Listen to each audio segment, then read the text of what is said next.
All right. Hi, everybody. I'm John. And I'm Ann. And this is John and Ann's Wrestling Podcast.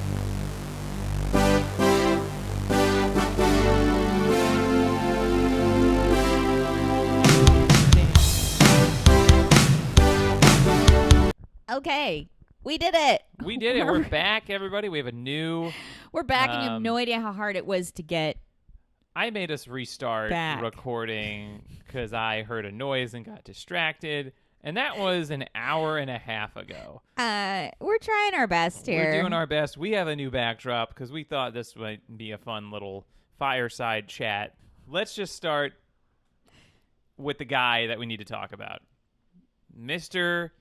CM Punk, Charles Montgomery Punk, whatever his name is. Philip Seymour Punk. Philip Jack Brooks. Mr. Pepsi Man. You know what's funny? I feel like he doesn't even drink Pepsi that much anymore. I think he just liked Pepsi at the time and thought it was a fun parody of like a beer logo or something. I mean, I don't even dislike the Pepsi tattoo, to be honest. I actually think it's a fun little tattoo and it's a cool symbol. Mm-hmm. And it looks cool and it's fun. And that's what we always thought of CM Punk, was that he was like a fun guy. He loved to have fun. No, he was very sarcastic. Seemed like, part of a new generation. He was, he was funny. He liked pop culture stuff. He seemed like, a friend that you would hang out with. He was a curmudgeon. A lot of people had CM Punk was an asshole the first time I met him stories. And that was fun, but it's like, people can be curmudgeons and it's like, and it's fine. And I do think that probably was his character, like his personal character, for a very long time. Yes. Just to preface all this, I understand, like, I don't know him personally. It seems to me like he probably had some family issues for a long time, growing up. A lot of trust issues. Probably got bullied a lot, it sounds like. This is just from hearing him talk about this stuff. Probably got bullied a lot and had to I've been bullied a lot in my life, and it's like it can turn you into a person that has trust issues. And some people take the path of being like extra aggressive because you're like, I gotta defend myself from bullies and I have to believe in myself really hard. Yeah. Because other people try to tear you down or whatever. And I mean, not to denigrate his experience, but being bullied is so rare. Yeah, it's like so nobody. Rare. He's the only guy who's ever been bullied. Nobody was bullied in high school. But who was not us. We're jocks. The number one thing I kind of like roll my eyes at with celebrities of any stripe is when they're like, I was bullied in high school, because it's like, okay, that's like, I'm sorry, but like people like Megan Fox say stuff like that, and you're just like, who cares? Like yeah, it really honestly, doesn't like, matter anymore. My attitude is like, okay, so was I, and I'm not rich or hot. I mean, well, come on. I'm kind of rich. No. Yeah. But it's just so annoying when celebrities say that to me, because I'm like, oh great, yeah, and you're proof that, like, even though you were bullied in high school, you can still grow up to be hot, and I'm proof that even though you were bullied in high school, you can still grow up to be poor. This. It can still happen to the best of us. You can still grow up to be just a mediocre adult who still deals with the effects of bullying into her middle age. We all do. It's just that you don't turn it around on other people. And that's really what it is. We have a cat. She's thriving. She's off camera sleeping on a little chair. Part of the reason we didn't record an episode for almost a Stone Cold month is... Stone Cold month. is we got a cat. We got a little cat. And we didn't want to freak her out with a huge setup in the apartment. But now she's over us, and she knows we're huge nerds and soft marks. She has watched us watch like 13 hours of wrestling in the last couple days, and she could not have lost more respect for us. Talk about bullying. I feel like this cat is making me think about myself from a perspective I hadn't yet.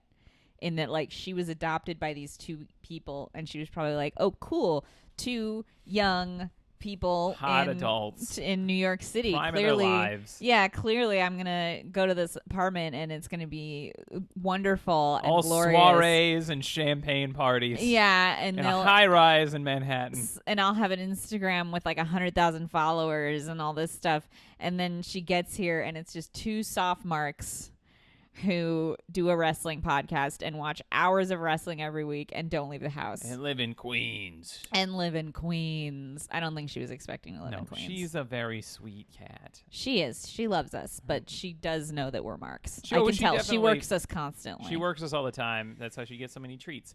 Anyway, back to CM Punk and his horrible bullying victimhood. But it seemed like, he had mostly gotten through that, and when he was coming up, maybe he could be an asshole and a little arrogant, but it seemed like for the most part he got along with most people. He did a great job, and it did help his character in wrestling because he used that. You know? You had a version of CM Punk that I never really got to see. Yeah, I mean, honestly, that's what kills me about this whole thing is or one of the things that really kills me about this whole thing is that this was the CM Punk that you saw.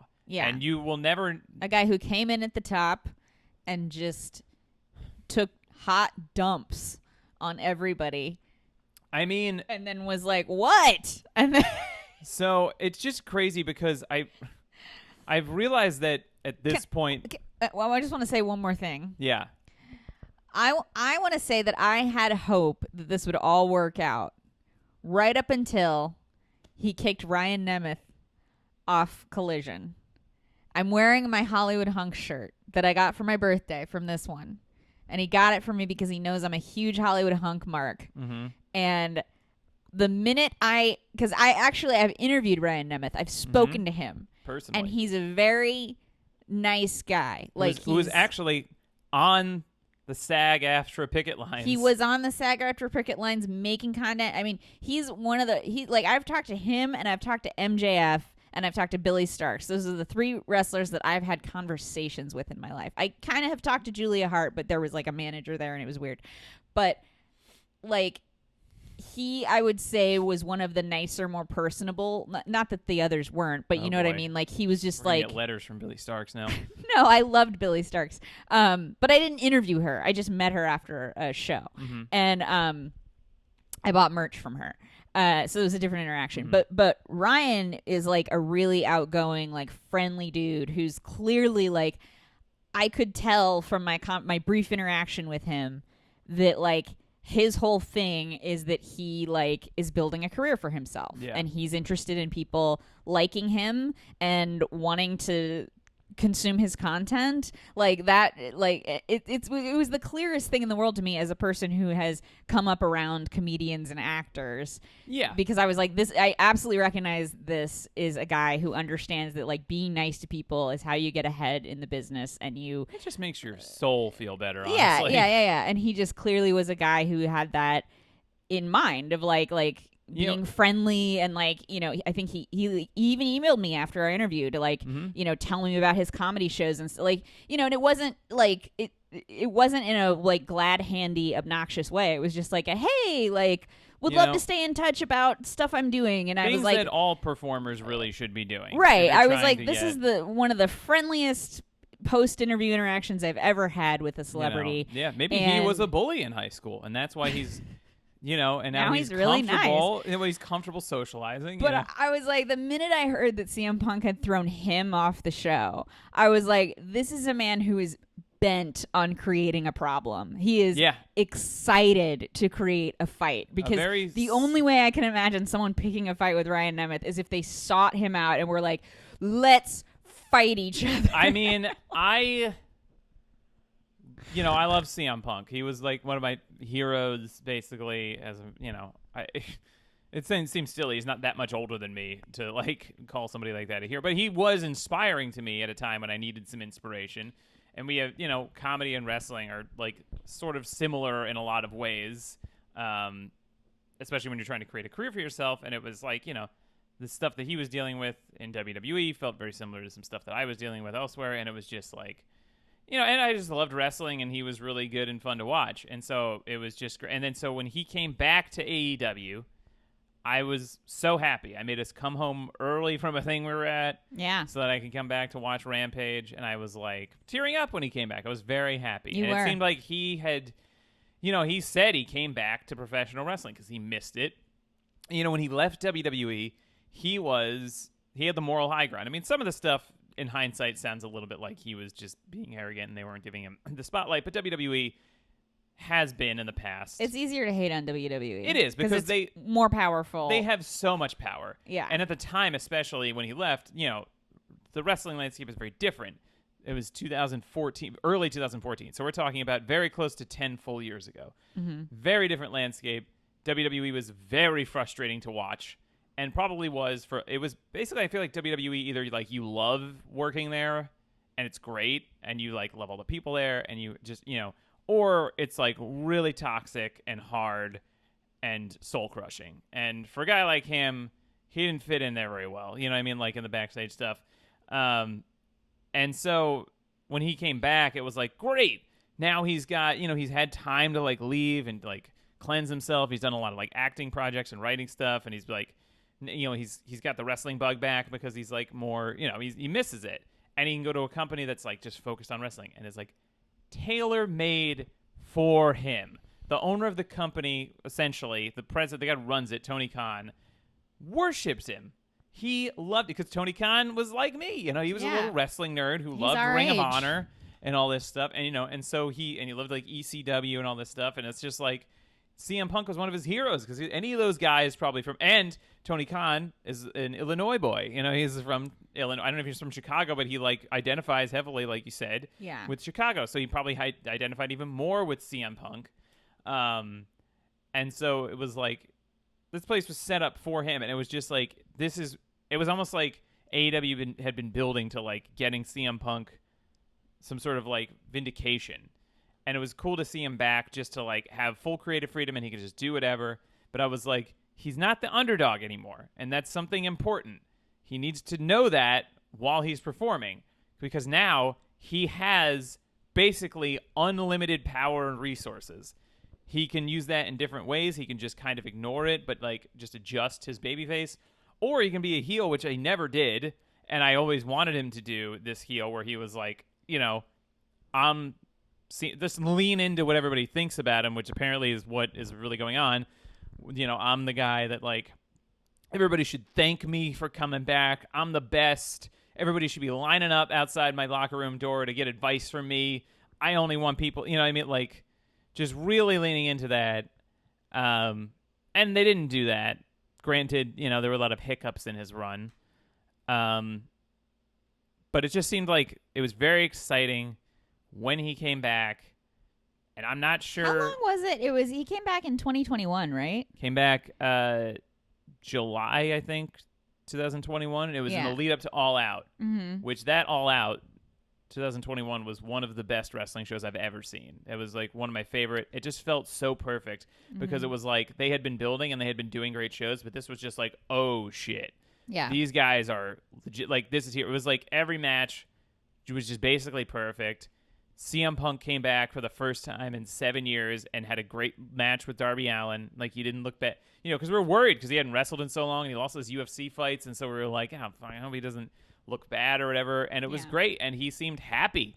And everybody seemed so happy. And, like, Bryan Danielson joined AEW in that show. Adam Cole jumped from WWE to AEW in that show. So it was like a big coup, essentially. And it was so great. And it was like the sky is the limit here. And, cut to 1 year later with, I don't want to monopolize this. If there's something that you wanted, No, we're just running through the timeline. A year later, he got in a fight with the EVPs of the company in his locker room, and everybody was like, what? And we don't necessarily need to rehash that whole thing because we've talked about it on this podcast many times. I know. I basically had full therapy I think we started sessions. this podcast like around when that happened. I think we started doing the video version of it around then because I remember I feel like one of the first ones where we were doing video, I was like venting about the whole thing because it was August. Yeah. 2022. It was exactly a year ago. It was All Out. Wow, we've been doing videos for a year. Look at us go. Yeah, and we're great. still fucking it up. Yeah. I mean, still have an hour and a half long thing since I heard like a toilet seat go down and got distracted. But so in that time, right, in that 1 year, he has some good matches, but it always kind of feels like there's something a little off. And this is something I'm realizing in hindsight. A lot of things that I had put blinders on or tried to justify or just write off as like, yeah, he's like a curmudgeon, but I get it. And a lot of the stuff I did get. I understand when some people just, that's the way they are, you know? Like, I can be that way. Sometimes people get mad. You're like you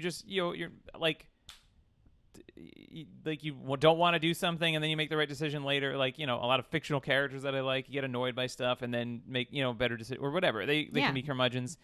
And, he'd had kind of a rough life, like I think he grew up pretty in poverty. Like he had a lot of, there was a lot going on with this guy. Yeah. And when, you have like family issues when you're young, that's really can be very difficult. It's hard to like have interpersonal relationships. Yeah. But you're all, when you're in your 40s, it's time to, figure out, do I have issues I need to address? And I also think that like being in professional wrestling was a very unhealthy environment for somebody like that. Because it can be very toxic, even with the stuff with Ryan Nemeth you were saying, right? Like he was plugging his stuff and he was very nice and like he was very professional and trying to do that stuff. And it's like, those are good, normal things to do. Yeah. But if you have a base that's not great, you can take it too far and you can push yourself too hard. Yeah. And back yourself too hard. And, dare I say, work yourself into many a shoot. It sounds like what you're describing is the fact that wrestling is a business much like acting or music or anything. Any sort of entertainment where you thing. constantly, you need to constantly be selling yourself. You need to constantly be advocating for yourself. And in wrestling, from what I understand, it's even more ruthless because you'll literally be arguing for why you should be on the show and someone else shouldn't. Like sometimes that's the political angle that you have to take with the way that you and it's not always seen as a mean thing because it's like just the way the business works is it's your job to get on the show and pitch a storyline that the booker is going to like. Yeah. And that may come at the expense of other people. But I think that that's what you're describing is that like there is an attitude backstage of like eat or be eaten in a lot of these promotions that's just unavoidable because of how the industry works. And some people can handle that.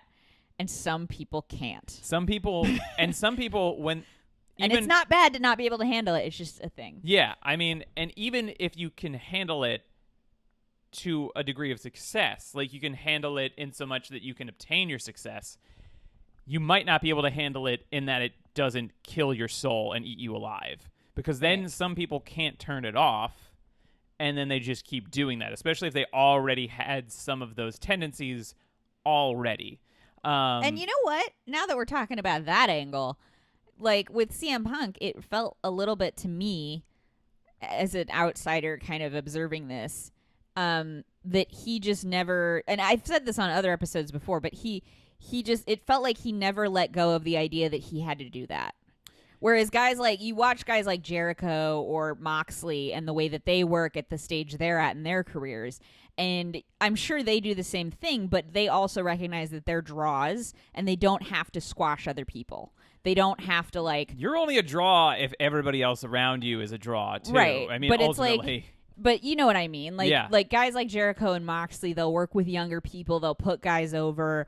They'll do stuff because they are not worried about being replaced. No, but it felt like, from what I was hearing and what I was like seeing and stuff, it felt like CM Punk never let go of the idea that Vince was gonna sideline him. I'm just a spoke on the wheel. Even though he didn't work for Vince anymore. Oh, it felt like he was still bringing that energy to it of like, no, I got to fight to stay here and I got to fight other people to like make room for myself. And it's like, dude, you don't have to do that. Well, I think also, so there's so much going on. I haven't even really talked about the timeline thing because like psychoanalyzing this is...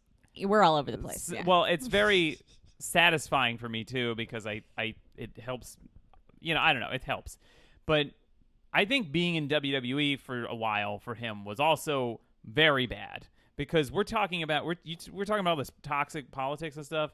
I can't imagine a worse environment, because that place, especially for somebody like him who's already like, I'm an outsider and all this stuff, like, you're never going to feel comfortable there for the most part. You might feel comfortable with, like, he got along with John Cena and all those guys. Like, you might feel comfortable in that sense, but like, you're always going to be like, I got to push myself. I'm an outcast, I can't do. And so it's like, and you're going to have to push yourself so hard, because it's like, top level shows like that are going to be very, like, it's a big company and it's aggressive. It's a very aggressive environment.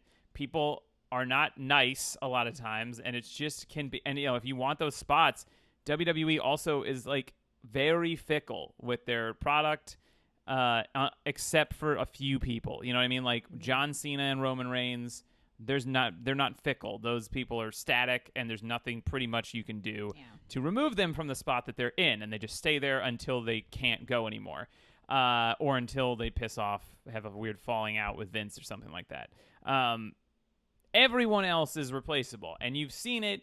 People are, stop and start pushes. They'll end stuff out of nowhere. You know what I mean? Like Vince will tear up the script even still. So it's like, it's just a bad environment for most people, I would say. Oh, also, he's kind of like weirdly in this middle generation of wrestlers where it's like they grew up on like the 80s guys and they love that, and they kind of like have a reverence for all that stuff. You know what I mean? Like he loves Terry, and Terry Funk was not a bad person. Like Terry Funk seemed like he was an angel, honestly.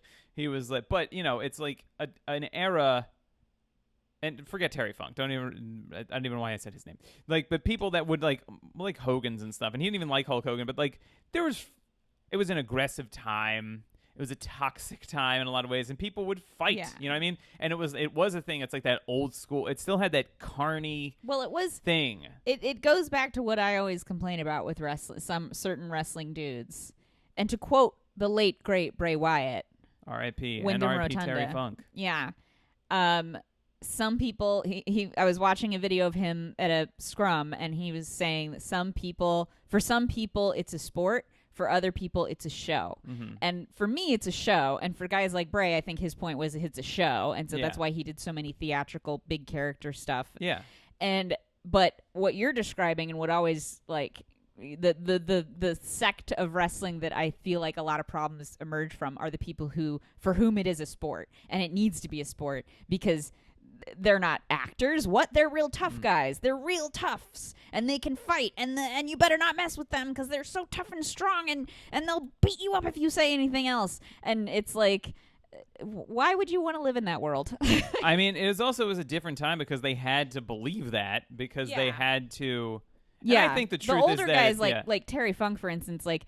Meltzer even wrote about this in last week's Wrestler Observer newsletter, is that Terry Funk was the kind of guy who's like, dad would beat up guys who said wrestling was fake, but then like Terry Funk and Dave Meltzer were good friends, even though Dave Meltzer's whole worldview is this is a show, and I'm grading it on. But Meltzer has respect for it. I mean, when Meltzer says it's like, he acknowledges that it's a show, but he has such a reverence for it. It's not like when John Stossel or whatever goes on there and he's like, this is all fake, right? Yeah. And then, sure, that guy should not have smacked him in the ear, but it was like, those guys, the reason why they were so psychotic about this stuff was because it was their livelihood, and there was no world in which it was open that it was, a performance. Yeah, they had to protect the business. They had to protect the business because there were so many promoters that like if you got into a bar fight, because there were most of the promotions were local, so it was like if you got into a bar fight in Memphis and somebody was like, hey, that's this guy from Memphis Wrestling, and you got your ass kicked, you were fired, because then nobody's going to pay to see you anymore, because they'll be like, oh, that guy gets his ass kicked. Why would I want to pay to see this guy, or this is bullshit, So it's very, and so a lot of these guys are all just jacked up, and also a lot of those guys were, there was a lot more drugs and stuff going on. Steroids and drugs and things, and so it just was in a more aggressive era, and a lot of people like Punk probably had a lot of reverence for that. I don't think this is like, a conscious thing that you're doing, but it's like, and he worked with a lot of those people because he started at that point, in the 90s, late 90s, early 2000s, whatever, and there's some bleed over to that, and he respects those old school guys so much. And I'm not saying all those old school guys that he loved just did that stuff, but it's like, there were fights, people were aggressive. You're like, you're like this thing that you're describing. And I do think that there's truth to it being a show and a sport for people. It's a show that simulates a sport. This is all to say, I think this is where it all flows together to make CM Punk's mindset, which I don't think has been proven to have been a healthy one. So it's hard for me to say these things because I really loved the guy, and I still, still love him in a way, but it's just like when you see somebody crumble under the weight of their own demons, it can be really difficult. All Out 2021, right? This dude has now won the world title, broken his foot, probably was pretty upset about that. Has to relinquish it, comes back. Everything feels weird when he comes back. I'm hearing he's not getting along with people, and there's all these rumblings of things, and that's leading into All Out. And he works All Out, wins the title back from Moxley. They have a very good match. I think most of the work that he did was good. Some of the promos are a little weird because, again, it's just a little bit of percentage that he wasn't kind of seeming to acknowledge what was reality. He was trying to do his own thing. And it's so weird because he was the guy who talked about reality. He was the guy who shot. He was dude shoots, and so for him to be disconnected seemed weird. Anyway, so he wins the world title back, has a worse injury. I think he tore his tricep. Yeah, a lot of these outbursts seem to be tied to him injuring himself and being frustrated about that. Yeah, I don't think he deals with frustration well. Yeah. And so he does the All Out thing, and it's this whole, he shits on the company, and everybody calls people assholes, and really being very disrespectful. Because again, when he does this stuff in WWE, it's different. He's talking about John Cena. He's talking about Vince McMahon. These are people with so much power. Yeah. You know what I mean? And he clearly is not them, and he's clearly an underdog there. Yeah. And then in AEW, he is the top person. No one in that company, as was evidenced in the last year, had the kind of power and influence and clout and protection that he did, right? So, and anybody else he's talking about, Hangman Adam Page, beloved AEW star, right? Tony loves him. He's been there since day one. Clearly, it doesn't feel good to hear him talking shit about this guy because he doesn't have that much power. If push came to shove and there wasn't all the backstage incidents, who would get fired in that situation? Probably Adam Page, which sucks, right? Yeah. And so, but he didn't, and then so there's the fight with the Elite. There's so much ambiguity with this. It's heartbreaking to hear. It really looked bad. It looked like he was instigating a lot of it, but there were very few witnesses, just a few people in a room. Maybe the Young Bucks came at him too hard. Maybe he misconstrued something and got into a fight. Crazy night. Seemed like he blew it, but it was I don't know. So he's gone for months because he has the tricep injury, so he can't be around anyway. And there's no movement on it. We don't hear rumors. It's like AEW's in this funk they had been building and doing so well, and now they're in this weird funk where they're trying to rebuild after the damage that had been done to their brand. And then after a couple months, one pay-per-view cycle because it's All Out was really elite, won the trios titles, and then at Full Gear, the next pay-per-view in November, which we went to, which is a great show, they returned. So they're back. So it's they've kind of been vindicated, and literally everybody involved in this thing except CM Punk is back. And then so Punk, we don't know anything about him, and then there's the rumblings about Collision. This is June now. This is almost a year later. And then in June, they start being and then they even announced, all of it was so many red flags that I personally put to the side and was maybe it'll be okay. Guy, I'm ready for him to just go. It sucked, and I was sad about it, but I was they're good. They're good again. They hit their stride again. It's probably better for him to just go and just move on, and everybody just whatever. And they're maybe he's going to come back. And then I'm all right, maybe. And then they're he's going to be on Collision, and they're going to do a brand split so that he doesn't have to see the people he doesn't get along with. I'm that is such a bad idea. If you have somebody that has to be separate, if I have a coworker and I have to be on a different floor than them because we will fight, that is crazy. And it means that this is not going to work. Yeah. And also, my big problem at the time with it was, as I complained about a lot, they couldn't do any storylines with him. There were they couldn't build up his return at all because they couldn't, set up anything. It was and just and they didn't, he wasn't in the Collision press release. I think they very clearly understood at a company level that it was a delicate situation and that any storyline ran the risk of becoming a shoot at some point. Yeah. Like if they even entice somebody to be like, let's start a feud with CM Punk and so, it's like, no, you cannot do that because he will take it too seriously or he will get too like in his head about it.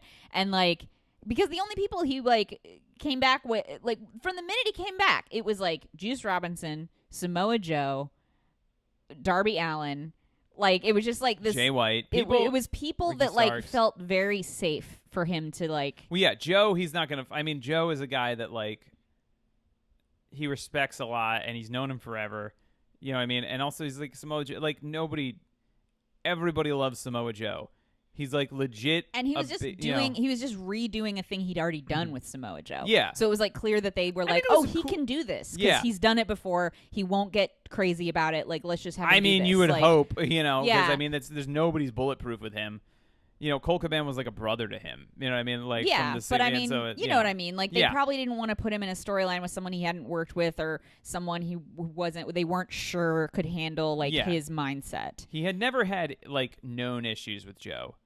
And it was a good story. I mean, I liked it. It was a callback to those ROH. Like, those ROH matches that they had were, like, classic indie wrestling defining moments. Like, those helped put Ring of Honor on the map, and make them, like, a big deal. And so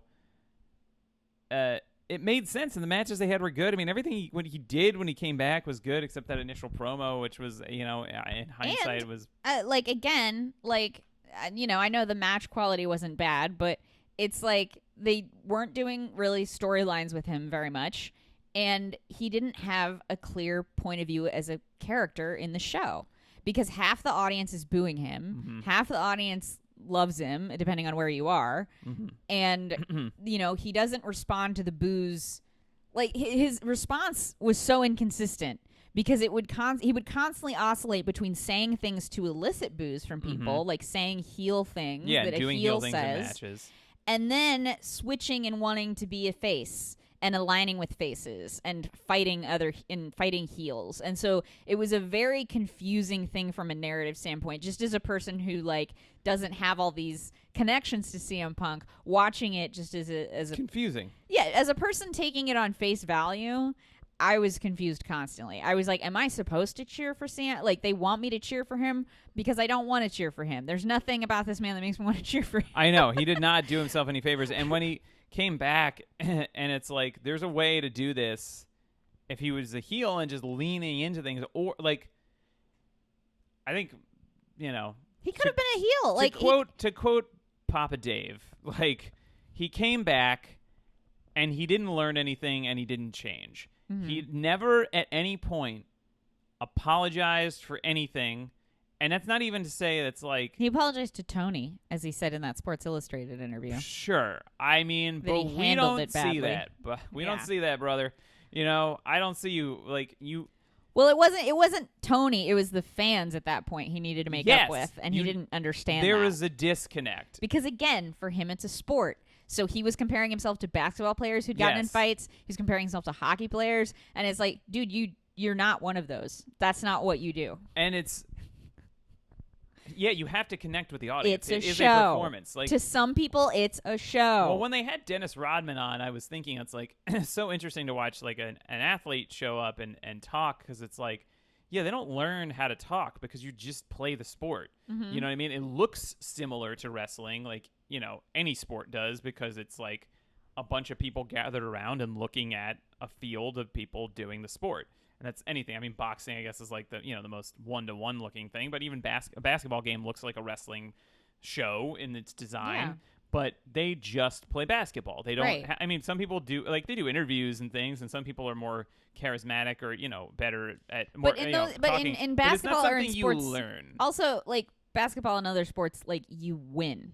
You win because you're good. Because of your skills. Yeah. In wrestling, that's not how it works. Yeah. And it's not a thing where it's like, I'm the toughest fighter who can beat everybody up, so I'm the world champion. That's not why you're the world champion. No, exactly, because it's not real. Yeah. So it's like, at the end of the day, as much as people want it to be a thing where it's like, oh, this is a sport, it's like, sure, it's athletic, and it's, it has a lot of the hallmarks of a sport, but it's not about who's the best wrestler. No, it's about not. I mean, you can present that narrative. That's a great narrative to present on the show. Yeah, but that's still not what's going to determine it.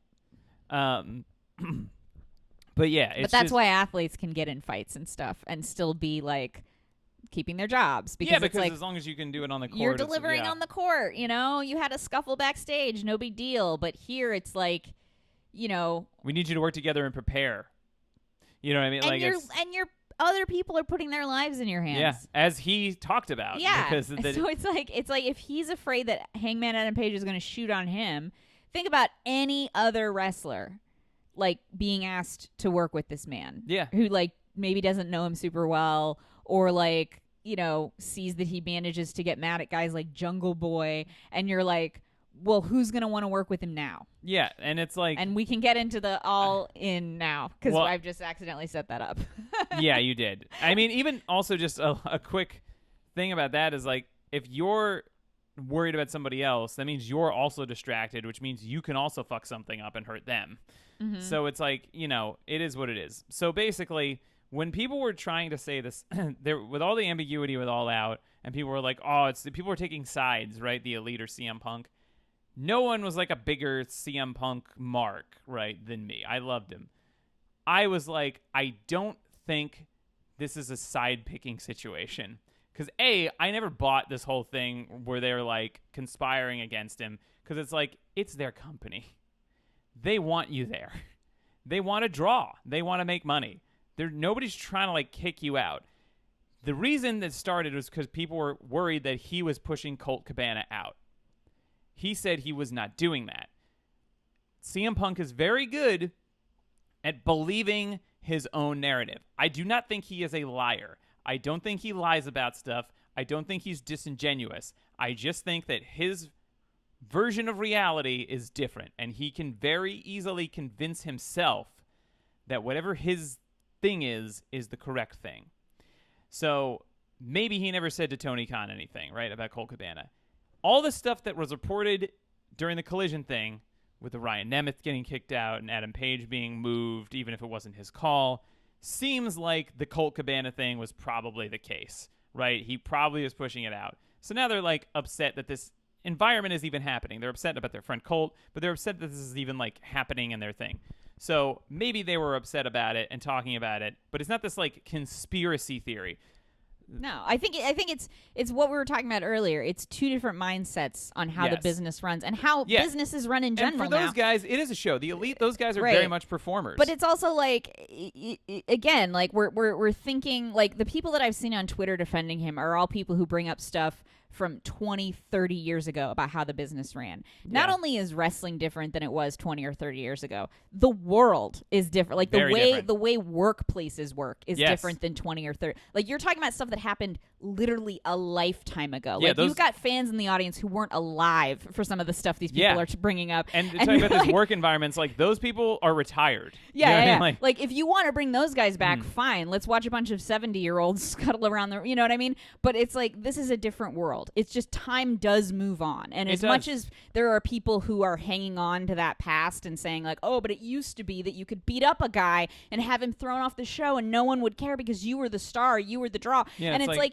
nobody wants to live in that world anymore, bro. Because that sucked. It sucked. That was bad. Sucked for a lot of people because guess what? It was a lot of people who were like women. Like this is why, you know, women's wrestling had a really hard time because there were men who literally wouldn't want to be on the card with a woman. So they would refuse to show up if there was a woman on the card. So like, you know, this is the era these people are like, harkening back to. Dreaming about returning to is the era when big time, you know, draw guys could throw their weight around and push other guys around and dictate who was on the show based on their own personal little petty feelings. And the thing is, like, everybody now agrees that that's a crappy way to run any kind of a workplace. It just sucks. It's like we're all in this together. You're not like it seemed like the whole time that he was there, he desperately wanted to do the thing that he wanted to do in WWE, which was to be John Cena. He wanted the John Cena spot. He wanted to be the Hulk Hogan. You know what I mean? I know he said he loves Roddy Piper and is a performer, that's clear, but he wanted to be the Hulk Hogan because the Hulk Hogan is the guy on top of the card. That doesn't mean Hulk Hogan's the best wrestler or the best performer or the best anything. It just means he's the guy on top of the card. Yeah. So he wanted that spot, not to necessarily even push people around. He wanted it to prove that he could do it because he wanted to be the best, and that was like the clearest goal. You know, and it seemed like he was just so hell-bent on doing that, and he hadn't, like, you know, when you're doing stuff like this in any profession, I feel like you have to adjust your goals as you climb. You know what I mean? You might have a specific goal that you want to hit, and you may or may not hit that goal, but you have to adjust things. Like, you change over time, and if you don't change, it's probably a bad thing.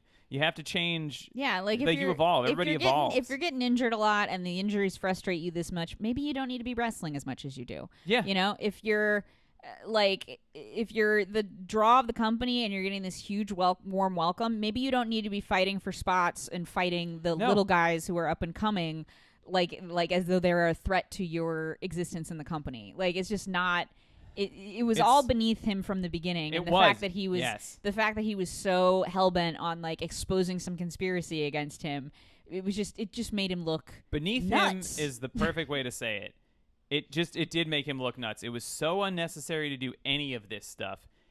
I've never seen a company more tailor-made for somebody than him. And he had Tony Khan on his side. The elite or whatever, the EVP is one thing.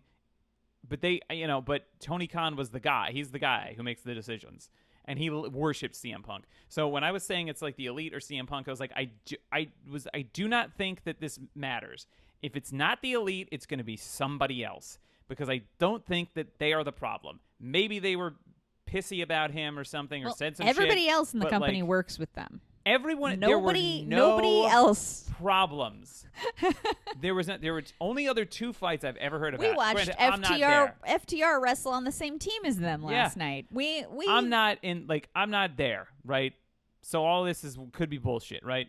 The only things I've ever heard about are two people getting into a fight with Sammy Guevara, and they were suspended, and then they came back, and that's it. That was Eddie Kingston and Andrade. They came back, and everything was fine. Yeah. So, it's just like everybody seemed to be working well there, except for one person. All of the issues were if there's a common denominator, it's them. And so, of course, some other shit happens. All the things I was reading, I was like, oh, God, no. All of this stuff where he's kicking people out of shows and like going up to people and and then claiming that these are like stories people are leaking. And it's like, dude, there wouldn't be stories to leak if this stuff wasn't happening. And, of course, Jack Perry, formerly known as Jungle Boy, goes in, and CM Punk was on commentary on Dynamite like 2 years ago or something, saying like, if you got a problem with Jungle Boy, chances are you are the problem.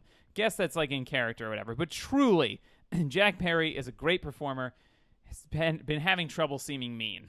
Yeah. Because I don't think that he gets mad, really. And now he's going to have a lot of trouble seeming mean, I think. Yeah. I mean, I feel so bad for this guy. I feel so bad the way this went down. He, clearly his whole heel character was him trying to figure out how to be a heel. He's kind of a natural babyface. Yeah. And he just was like trying to figure out how to be a heel. And so he's doing what other people do. He was kind of just taking stuff from other people and trying to do his version of it. So he was kind of like doing an impression of the heel. He sees a lot of people do this like worked shoot thing where it's like, they make mention of it.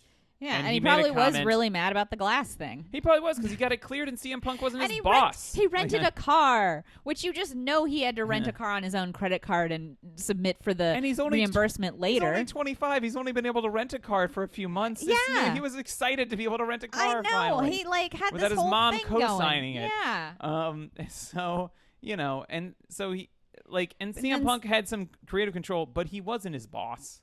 You know what I mean? And so it's like, I fully support that CM Punk was probably right, that they probably shouldn't use real glass. Goldberg almost died or lost an arm because he punched a car window and got cut up, right? Mm-hmm.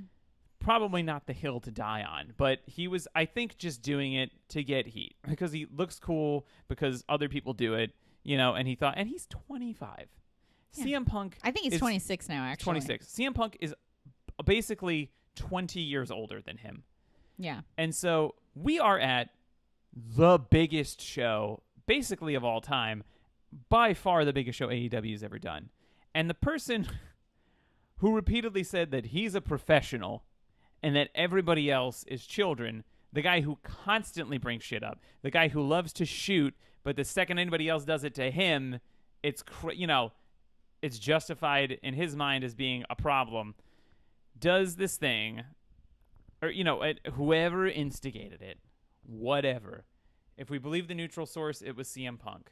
There are other sources that could be of varying levels. Every source agrees CM Punk walked up to him and said, "Do we have a problem?" That's how it started. I haven't seen any other story that starts any other way. That says Jack Perry walked up to him. Yeah, because Jack Perry had just gotten done wrestling. Yeah. And was like getting patched up from the glass. Yes, because he cut his arm. He was not looking to do another fight. It kind of was very similar to the initial COVID lockdown and the way that it kept, my opinion of it kept changing, where it was at first it's oh man, this is bad. Maybe we'll have to work from home for a couple days. And it's oh man, this is crazy. We might have to be, work from home indefinitely. Oh man, businesses are closing. And then it's oh, I'm not going to go outside anymore, Yeah. And it's just but every day of that week, it felt there was a new normal. Yeah. And my brain adjusted to each normal. And in this one, it was oh, they got into a little backstage thing. It's probably fine. Just pure delusion on my part. And then every day it was oh, this is bad. This is bad. Oh, but he'll probably be back by all. And maybe he'll be back by all out. Maybe he'll miss all out. He'll probably be back by Grand Slam. And then he gets fired. And, they had somebody come in. And we find out he gets fired. I feel like the revelation was a day before of him charging at Tony Khan. Yes. Yelling, I quit. Yeah. And after knocking monitors over on Tony Khan. It was this huge thing that turned into I think the problem is he always had Tony Khan on his side. And the All Out thing was not seen by a ton of people, or at least not the beginning of it. Yeah. You know what I mean? So it was hard to, it was like I said, there was ambiguity with this. Happened in front of a ton of people. Most of them weren't even wrestlers. They're just at work. Yeah, just and production Tony people Khan at work. Finally saw just probably how little control the man has over himself. Yes, exactly. Because just doesn't even have any emotional control at all. And it's like Vince Russo on Twitter yesterday had a tweet up about how Luna Vachon had charged at him to get to Sunny one time. Yeah. And he thought she was going to kill him or whatever. He was so scared, whatever. But he was that's the kind of thing that would happen. And then it wouldn't get leaked to the mark sheets or whatever. And it's just, but here's the thing. That incident that he's describing in that tweet is someone who would later go on to die of a drug overdose. Yeah, Luna. It wasn't a well person. No, Luna had a lot of mental health issues that shouldn't have been addressed by her employer. Because at the end of the day, ignoring that and saying oh, this is just the business is exactly the kind of toxic environment that leads to these people dying of drug overdoses a few years later. Because this is not the way people act, and especially if you're a wrestler. Not in 2023 either. This is and it speaks to not have control over your own violence. Yeah, makes you a danger to society. That's literally why that's the logic behind putting people in jail. Is this person can't control their violence? Yeah, that's and true. they're gonna hurt somebody, and that's not allowed. And so to defend this as something that's just part of what it is to be a wrestler is nuts. It's nuts. It's so divorced from reality, and it's just plain stupid. Because, again, if you can't control your violence, you can't control whether you're going to hurt somebody in the ring. Yeah, you can't. How can you possibly make an argument and say, oh, no, I'm not really going to throw this guy on his head because I can control. What if you're mad at him? Yeah. And if you're mad at him, are you going to take much? Right? If he makes some stupid comment in the middle of the fight, are you just going to kill him? This is we live in a society is what I'm trying to say. Wow. We live in a fucking society. It just is, and it doesn't make you tough and cool to be somebody who can't abide by society's laws. It really makes you the opposite. It makes you very clearly not a person to look up to. It makes you someone that it's somebody needs to be dealt with. It's somebody that you can't. Nobody should ever be referring to themselves as a locker room leader or a leader in general. Being a leader is something you just do, and then people are like, "Oh, that guy is a locker room leader." And there are people who are like that in AEW, Samoa Joe, probably Bryan Danielson, Chris Samoa Jericho, Joe, who had to talk Jon Moxley. Samoa Joe, who had to spend 10 minutes talking CM Punk into doing his job. Yes. When he's at work. The professional. Yeah. The professional adult. The professional adult had to talk probably one of the highest paid guys at the company into going out and doing his only job, which is to go do a wrestling match. And it's like... And he successfully did it to his credit. He did a great job. They had a great match. Yeah. Which is almost also have to assume is just because Joe is a big, talented enough guy that he's not afraid of Punk. You know? Yeah, no, for sure. He didn't have to worry about Punk accidentally shooting on him or something. No, for sure. If it was Darby Allin, I think we'd be talking.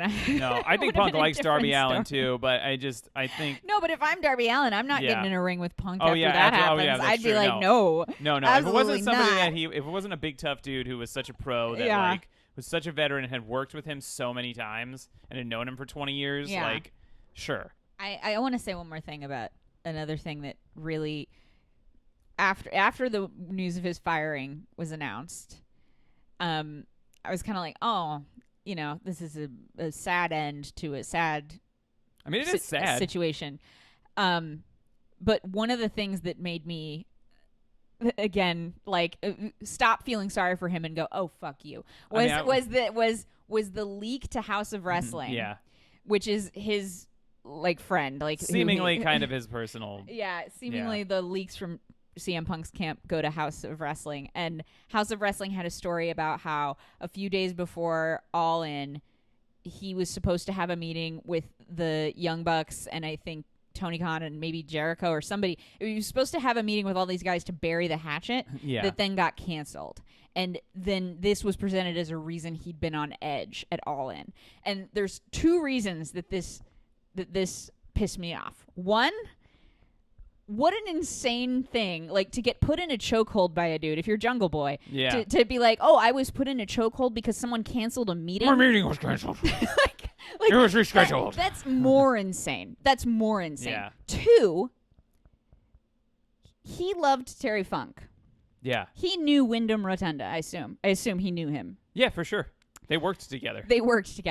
Both of those men died. Yes. Days before. This is something that also bothered me a lot.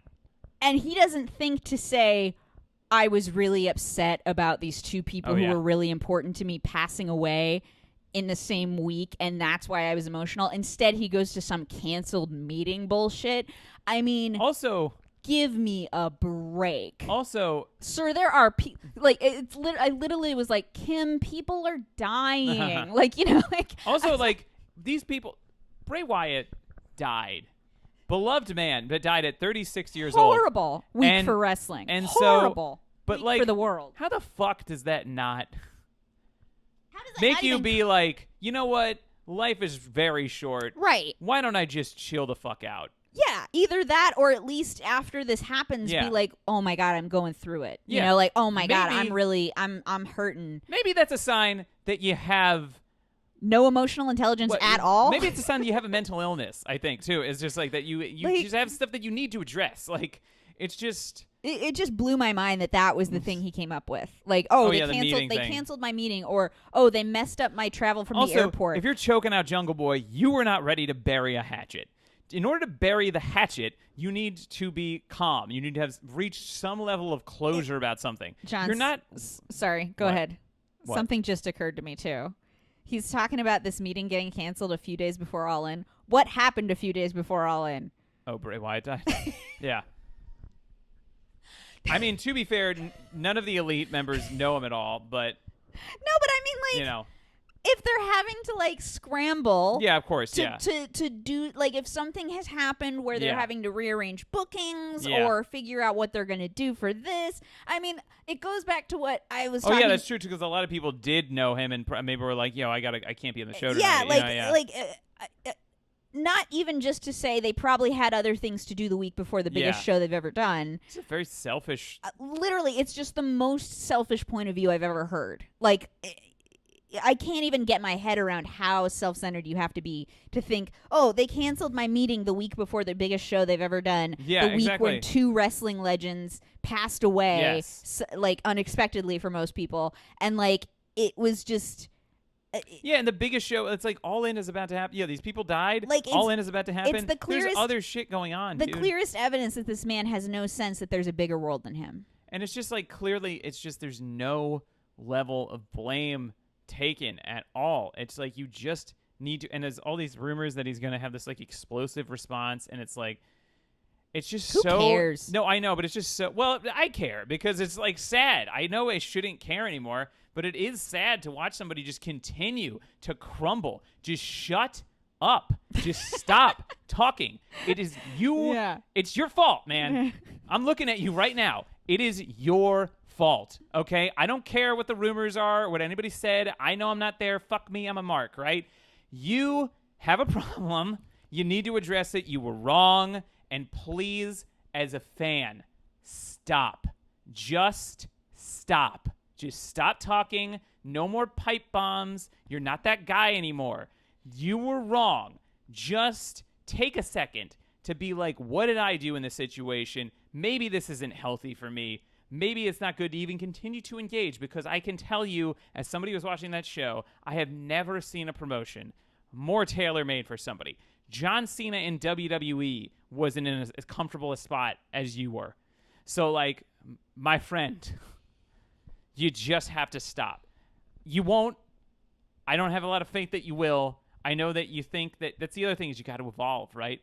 You have to evolve in life and in this business. I have not seen the evolution from you. I know you were gone for a long time. You're not the guy that does the pipe bombs anymore. Not in the same way. So if you continue to do this stuff, I have to tell you, things that I've seen, looking at the All Out Media Scrum, comments, right, on YouTube, because I couldn't help myself, right? Most people are very happy. They're very excited. Bryan Danielson putting people over, right? And somebody's just like, Bryan Danielson, what a guy. He's a great guy. He's a locker room leader, He's putting people over. He's admitting his own faults. He can be self-deprecating, And so, he says all that stuff, right? And so there's a comment that's like, honestly, I hate to say it, he's the opposite of Punk, right? Maybe a cheap shot, whatever. We don't need this right now. But comments underneath that, replying to that, are the most delusional, grasping at straws, Trump-supporty, QAnon-type things I've ever seen. It is just conspiracy theories wrapped in conspiracy theories. These are the people that are continuing to support you through the second incident. The first one, ambiguity, right? Some of us stuck by you to a degree, Now, it's just the dregs that are sticking by you. And it's like, this is not only do you not really probably want to be associated, right? You're not helping them, because you're helping build this narrative where you can believe your own bullshit and work yourself into a shoot and continue to, it's just not a healthy thing. Like we talked about with Luna, it's not healthy. And, just not doing, drinking or doing drugs is not enough. There's being straight edge is not necessarily enough to, be, there's other things going on. It's good, maybe, probably for the best that you don't drink, I would say. But I don't know. There's just a lot going on with it.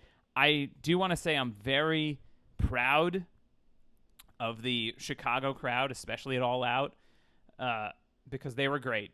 And it was a wonderful show. It was one of the best shows I've ever done. And they were just so happy and excited. They played along the whole time. And they just, I think there were very few people still booed the Young Bucks because, I think people just like giving the Young Bucks shit. But Kenny Omega, Hangman was, he opened up the show and he was beloved. So, they're not, I think most people are ready to just move on. I think after the first one, like I said, there was a lot of ambiguity and people were maybe, there was some side picking. And in this one, I think everybody was just you know what? It went the way it needed to go. I loved CM Punk. Still do in some ways. Still wanted him real to, you. Still real to me, damn it. I just but he's just a spoke on the wheel, and I Yeah. understand that, and I just wanted to be Yeah. we all, it's sad that this worked out this way, but I'm excited. I'm relieved. I mostly feel the deep sense of relief that I don't have to worry about this anymore. We can just move forward. Everybody on that show absolutely killed it. And it was we're all moving forward and we're just getting back to it, Yeah. Sorry. No, I was just going to say I really appreciate you yelling at CM Punk into the camera because we record this in our apartment, and I can almost guarantee you at least one of our neighbors now thinks that I've tanked my professional wrestling career. Mm-hmm. Wow, man, I didn't realize it. Oh my god! Oh my god, she worked herself into a shoot. She did. Oh my god! Our landlord's gonna call us and be like, "We heard you worked yourself into a shoot." Yeah, we heard that Anne created some kind of situation because she's got some kind of mental problem. Yeah. Maybe that was, I'm just saying, please just look inward and address some issues. I don't, Okay. Well, we should move on because it was or we should wrap up, I should say. Yeah, I mean, do we want to run through a quick couple of awards? Yeah, we can do that. Just to so we don't end on that. Sure. Okay. So promo of the week. Promo of the week. I said John Moxley on Collision. The guy is an absolute leader. He has stepped up in John Moxley is really everything that CM Punk said he wanted to be, and he put Orange Cassidy over so hard in this promo, and it was such a great thing, and it was on Collision. So now there's not gonna, nobody's banned from anything anymore. Yeah. And it was great. And Orange Cassidy's was as well. But the Mox is just like, God.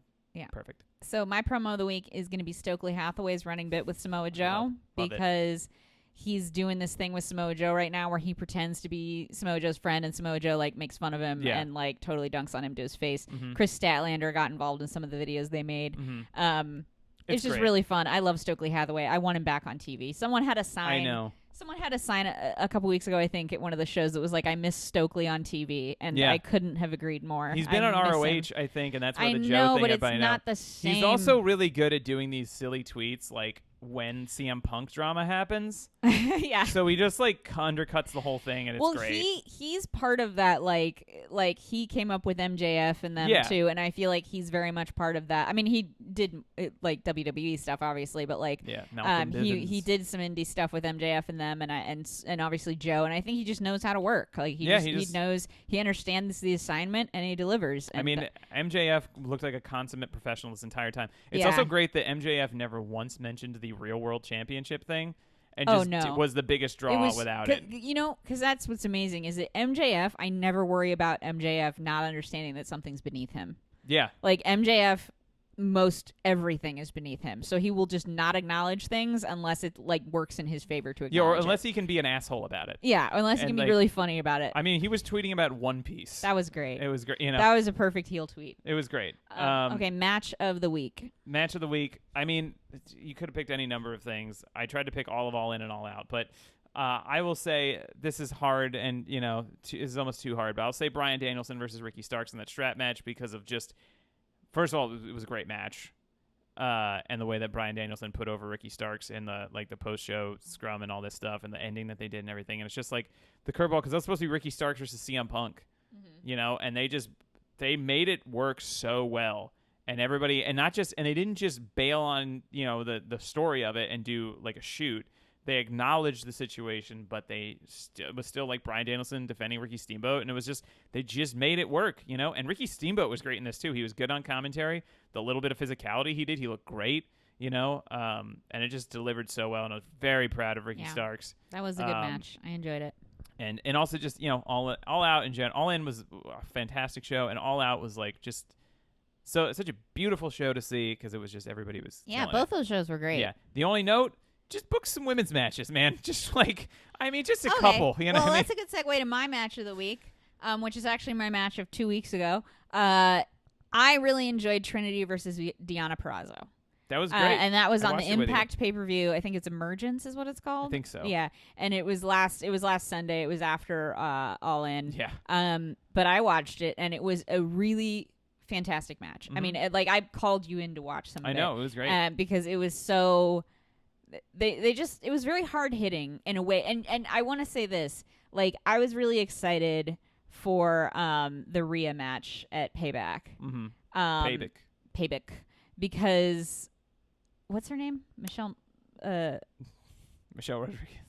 No, it's not. No, I literally I'm blanking. It's the lady from No, I know I'm blanking, but it's Raquel Rodriguez. Thank you, Raquel Rodriguez. I literally almost said Michelle Rodriguez. Yeah. See, that would have been a great match. That would have been a great. Boy, if they could land her. Yeah, anyway, no, I was excited for that match because I thought that match would be more like Trinity versus Deanna. Yeah. Because I saw these two, like, big athletic Yeah. women, and I was like, oh, this is going to be a really hard-hitting, crazy match. But that match was, like, weirdly slow. Yeah. And it felt like something was just not clicking. Yeah, and it was like Rhea Ripley was kind of working like a little shitty heel. Yeah, yeah. Not like Rhea Ripley, I think, is a phenomenal talent all around. She's a mega star. Yeah, and they need to push but her they to the didn't. moon. They just didn't do a lot, and it just felt a little slow and underwhelming. But like the Trinity Deanna match, I think is what I was expecting from that match, with like two women who were just they're really going for it. There were a couple spots that I knew, like, they worked with like the camera angle to make it look more brutal than it was. Yeah. And I thought that was really fantastic and a testament to their talent. Now, I do want to say, since that was 2 weeks ago and I want to give more ladies some shine, I wanted to pick a sports entertainment match of the week. Mm-hmm. And for that, I will pick Becky Lynch and Trish Stratus from Payback, which was a very fantastic match. It was great. Trish is just like, it's crazy that she's just so seamlessly fitting in and like, oh yeah, I mean, she's just absolutely killing it. You know?